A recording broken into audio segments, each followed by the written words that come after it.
రోజులుగా మేము వైద్య విద్యార్థులము మరి డాక్టర్స్ అందరు కలిసి ప్రొటెస్ట్ చేస్తున్నాము.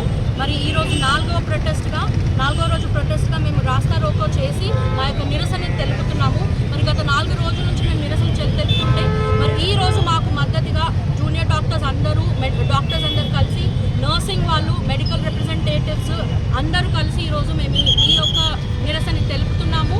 మరి దీన్ని కేవలం అందరూ ఒక డాక్టర్స్ ప్రాబ్లంలా చూస్తున్నారు. మరి 4 days నుంచి కూడా మేము ప్రజలందరికీ పిలుపునిస్తున్నాము, రండి మాకు మద్దతు తెలపండి అని. మొట్టమొదటిగా కొన్ని నేను ఫ్యాక్ట్స్ అందరి ముందు పెట్టాలనుకుంటున్నాను.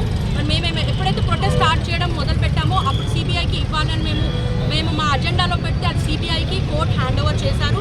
రెండవదిగా ప్రిన్సిపల్ గారిని కూడా ఎంక్వైరీలో మేము ఇంక్లూడ్ చేయాలి అనేది మా ప్రొటెస్ట్లో పెట్టినప్పుడు నిన్న కూడా honourable high court of Kolkata principal గారిని కూడా ఎంక్వైరీ చేయాలి, ఇన్వెస్టిగేషన్లో భాగంగా ఉంచాలి అనేది సిబిఐ వారికి ఉత్తర్వులు జారీ చేశారు. దాన్ని బట్టి మేము సంతోషం వ్యక్తం చేస్తున్నాము.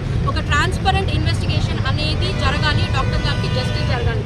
రెండవదిగా సెంట్రల్ ప్రొటెక్షన్ యాక్ట్ అందరికీ డాక్టర్స్కి కల్పించాలని మేము పోరాడుతున్నాం. దీంతో పాటు మేము పిలుపునిచ్చేది ఏంటంటే దీన్ని ఒక డాక్టర్స్ ప్రొటెస్ట్గా మాత్రమే చూడద్దు. మేము అందరినీ సమాజంలో ఉన్న ప్రతి ఒక్కరికి మేము పిలుపునిస్తున్నాం. ఒక అమ్మాయిని దారుణంగా అత్యాచారం చేసి మర్డర్ చేశారు. మరి దానిని ఎందుకు సమాజం ఈరోజు